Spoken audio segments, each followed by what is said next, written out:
Welcome to another edition of an Artifactual Journey with a Negro History Detective.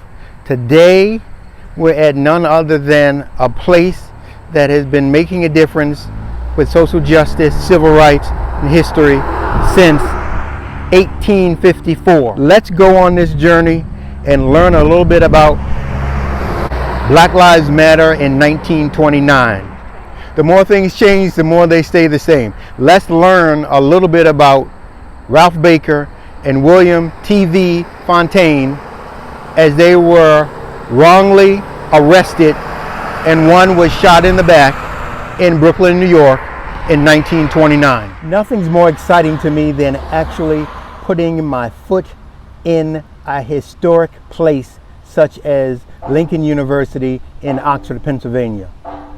Right now, I'm about to drop some knowledge on a 1929 vintage Black Lives Matter case. Check this out. From the Lincoln University alumni, September the 30th, 1929. Dear fellow alumnus, on Sunday, September the 8th, two Lincoln students, Ralph Baker and William Fontaine, were assaulted by a Brooklyn policeman who at the time was not in uniform. Baker was shot in the back and for a few days lay at a point of death. Thanks to his strong, youthful constitution and to medical treatment, he now seems out of danger. Lincoln University Alumni Association and the NAACP acted promptly and were able to get Walter Lowe suspended. Let's learn a little bit more about this horrific case where we realize that in 2020, as we're dealing with the Kenosha, Wisconsin scenario and many others, that nothing is new under the sun. And yes, black folk, white folk, and all kinds of folk are sick and tired of being sick and tired of police officers wrongly shooting and killing black folk. So check this out.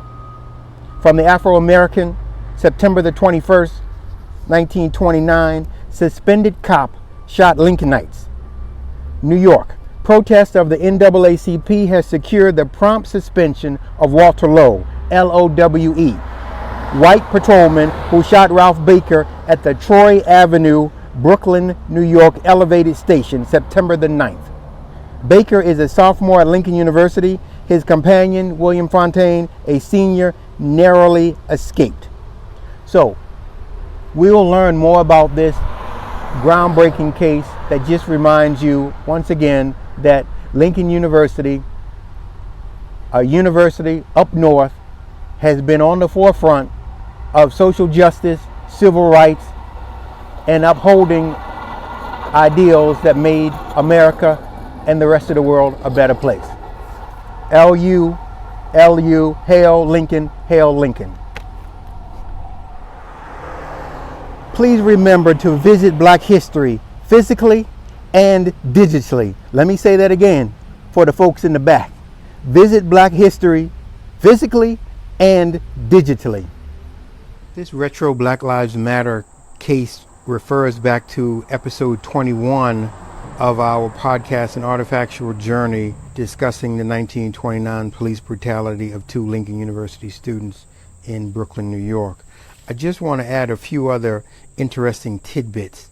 Obviously, I would like for you to go back and listen to the episode 21. I think it will give you some wonderful background for our video. Point number one is this is a collaborative effort to clear the names of these two Lincoln students, Ralph Baker and William Fontaine.